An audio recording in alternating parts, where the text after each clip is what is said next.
एक बात बता रहा हूं आपको, एक सत्संग का प्रभाव बता रहा हूं। क्या सत्संग की बात बता रहे था अभी, तो सत्संग का प्रभाव कैसे जीवन में आएगा।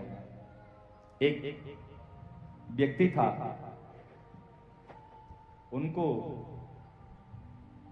उनके पिताजी ने कहा था कि बेटा तू सब कुछ करना है लेकिन कभी सत्संग में मत जाना। क्यों? कि सत्संग में जाएगा तो फिर कहीं के नहीं रहेगा। क्यों? फिर झूठ नहीं बोल पाएगा, पाप नहीं कर पाएगा, नॉनवेज नहीं खा पाएगा, फिर कुछ ना कुछ उसमें अगर वहां चले जाएगा तो अरे बुद्धि जो है ना, इसलिए बच्चों को लोग, अरे एक उम्र थोड़ी सत्संग करने के लिए, जब बूढ़े हो जाओगे तब सत्संग करोगे ना, जब बूढ़े होगे तब भजन करोगे ना। क्यों? अभी कच्ची बुद्धि है, कच्ची बुद्धि में आओगे तो लग जाएगी ना, सत्संग नहीं करना। अरे सत्संग तो बचपन से सत्संग करना चाहिए, सत्य को स्वीकार करना चाहिए। तो एक व्यक्ति था, उनकी परंपरा चोरी करने का परंपरा है। पिताजी भी चोरी करते थे, बेटाजी भी चोरी करता है, दादा भी चोरी करते थे, उससे निर्वाह करते थे। तो दादाजी ने पिताजी को बताया था, बेटा कहीं कथा कीर्तन सत्संग वहां मत जाना। वही परंपरा चल रही है। बिल्ली बांधने की न्याय बताया था ना एक बार, पिछली बार याद है ना? नहीं, बिल्ली बांधने की न्याय याद है ना? बोलो। एक पंडित जी थे, पंडित जी मतलब ब्राह्मण देवता थे, तो उनके घर में एक बिल्ली थी, उनके घर में एक बिल्ली थी। तो बिल्ली क्या करती, घर में घूमती फिरती रहती है बिल्ली। और दही हो, दूध हो, मलाई हो, उसमें मुंह लगा देती है, और मछली हो उसमें भी मुंह लगाती है। भेज नॉन भेज दोनों चलते हैं उनको बिल्ली के। दूध भी ये सात्विक आहार भी और तामसी आहार भी दोनों बिल्ली के चल रहे हैं, खा रहा है, बिल्ली खा रही है। तो फिर क्या है, जो उनके पिताजी की डेथ हो गए, डेथ होने के बाद में पुजारी जी को बुलाए, जो ब्राह्मण क्रियाकर्म करने के लिए, श्राद्ध आदि करने के लिए। जैसे उनको बुलाए, वो बिल्ली तंग करती थी। श्राद्ध के समय पिंडदान देते हैं, उष्म पाप जो पूर्वज होते हैं, उष्म खीर भोग लगता है उनको, खीर देते पितरों को। तो खीर बनाए थे, और बिल्ली जाए तो सब ने मुंह लगाए। तो उन्होंने कहा काम करो, इस बिल्ली को एक खूंटे पे बांध दो। क्यों? जब तक श्राद्ध नहीं हुआ है तब तक बिल्ली को खोलना नहीं। तो अपने पिताजी के श्राद्ध करने के लिए, पिंडदान देने के लिए वो व्यक्ति क्या किया, खूंटे पे लेकर बिल्ली को बांध दिया। बांध दिए, श्राद्ध कर्म कर ले। हर साल में श्राद्ध, साल में एक बार श्राद्ध है, पिंडदान है। हर साल क्या करेगा, वो बिल्ली तो तंग कर रही है, तो इसीलिए हर साल वो खूंटे पे लेकर आने से, पुजारी जी आने से पहले खूंटे पे लेकर बिल्ली को बांध देता है। और बिल्ली की उम्र कितना है, 10 साल 15 साल में बिल्ली चली जाती है। और बिल्ली तो चली गई 10-15 साल में, और जो पिताजी थे, जो व्यक्ति उनके पिताजी के लिए कर रहा था, उनका भी बेटा था। वो बेटा देख रहा, पिताजी जब अपने उनके पिताजी के लिए श्राद्ध कर रहे, तो बिल्ली को खूंटे पे लेके बांध रहे। तो उन्होंने क्या किया, जो उनकी बिल्ली तो चले गई, उनके साथ साथ में कुछ समय के अनुसार उनका पिताजी का भी डेथ हो गया। और वो जो पुजारी जाते थे, उनका भी डेथ हो गया। पुजारी जी का बेटा पुजारी बना। वो भी देख रहा था, पुजारी के बेटा, भाई हमारे पिताजी पूजा करने के लिए जाते थे यजमान के घर में, पहले कहते थे बिल्ली बांधना नहीं। वो बेटा आया, ये बेटा इनके पिताजी के लिए श्राद्ध कर रहा है, तो कह रहे, वो पुजारी जी के बेटा कह रहे, अरे बिल्ली बांधो पहले। कि बिल्ली क्यों बांधना, क्या पता है ना? नहीं, मेरे पिताजी जो पूजा करने के लिए आते थे, तेरे पिताजी की पिताजी के लिए, तो तेरे पिताजी पहले बिल्ली बांधते थे। हाँ तो सही बात है, मैं भी देखा हूं। तो बिल्ली तो घर में नहीं है, तो क्या करेंगे, वो पड़ोस में जाके ढूंढा, कहीं बिल्ली मिल जाए।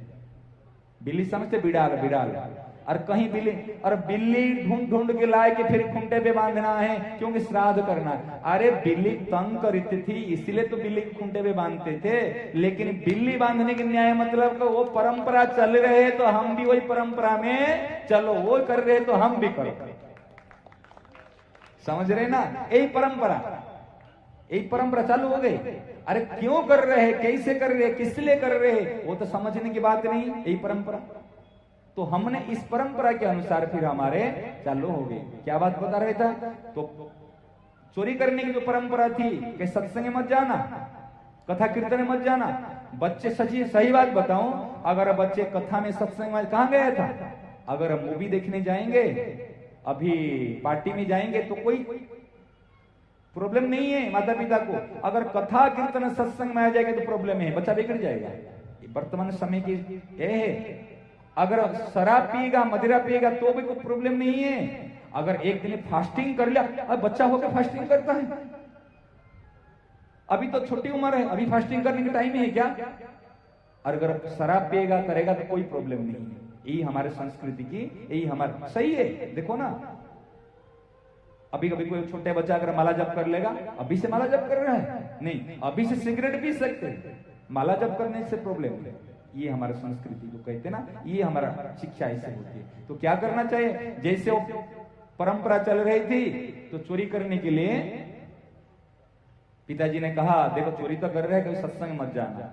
बात मान लिया उन्होंने, परंपरा चल रही। एक बार कहीं संत कथा चल रही थी, सत्संग चल रहा था, उस समय में कथा में ऐसे बात चल रही है कि देवताओं की छाया नहीं होती। कथा में चल रहे देवताओं की छाया नहीं होती, और उनको एक रास्ता होगा, जैसे मान ले मेन रोड है, मेन रोड होकर इनको जाना है, आवाज तो जा रहे सब तक, बहुत दूर दूर तक, तो क्या करेगा वो? तो सत्संग में जाना नहीं, आवाज तो जा रहे। उन्होंने कान में, दोनों कान में अंगुली डाल के उन्होंने भगा का सत्संग, पिताजी ने कहा सत्संग सुनना नहीं है। दोनों कान में अंगुली डालकर जाते जाते रास्ता में कांटा गिरा था और कांटा पांव में चुभ गया। कांटा चुभने के बाद क्या करा? अंगुल ऑटोमेटिक अंगुली निकल गई कान में, उसमें बात घुस गई। सुना नहीं उन्होंने, बात घुस गई। कहे देवताओं की छाया नहीं होती, और देवताओं के पांव नीचे नहीं लगता, और देवताओं की पलक नहीं पड़ती। ये तीन बात उनके कान में घुस गया।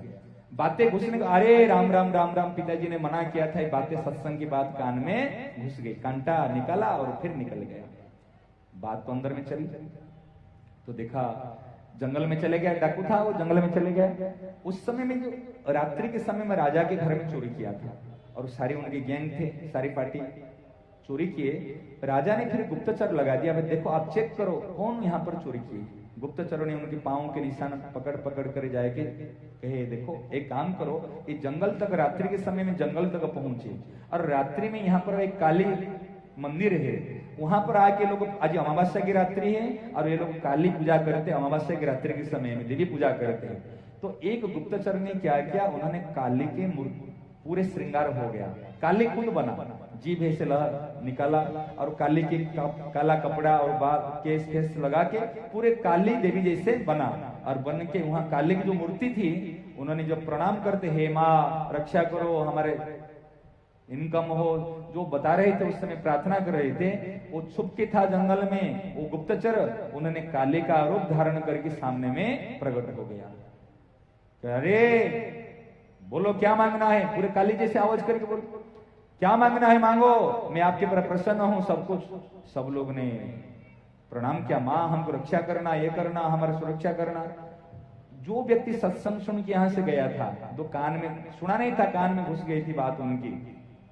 उन्होंने देखा, अरे ये तो देवता जो कहते, संत जी तो कहते देवताओं की परछाई नहीं होती, देवताओं के पलक नहीं पड़ते, देवताओं के पांव तो धरती पे नहीं लग रहे, इनके तो पांव धरती पे लगा हुआ है और पलके पड़ रहे हैं, अरे इनके परछाई भी पड़ रहे हैं। अरे उनकी बात झूठ नहीं हो सकती। ये कोई गुप्तचर आया है, सबको धीरे से इशारा कर दिया, ये देवी माता नहीं, वो गुप्तचर है, धीरे से करके सबके सब वहीं से भगे।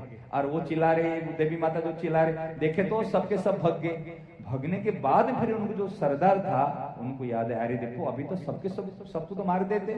तो उनको मन में आया, अगर नहीं चाहते हुए भी जबरदस्ती कान में बात घुस गई तो हमारा जीवन बच गया। अगर हम सच्चे दिल से एक बार जाके सत्संग सुन लेते तो आज हमारा क्या नहीं होता, आज जीवन सुधर जाता, जीवन तो बच गया और वो हमारे जीवन सुधर जाता। इतनी बात आते ही तुरंत उनके जीवन, एक बार सत्संग से उनका जीवन परिवर्तन हो गया, और उन्होंने सारे कार्य चोरी विद्या छोड़ के जाके सत्संग में बैठ गए। अगर एक बात कान में घुसने से मेरी जीवन रक्षा हो गई, अगर मैं सच्चे दिल से बात को सुन लूं तो क्या नहीं होगा। ये देखो, ये सत्संग का प्रभाव है, कभी व्यर्थ नहीं जाता। सत्संग को अगर हम स्वीकार कर लेंगे तब जीवन में हमको शांति, मुक्ति, भक्ति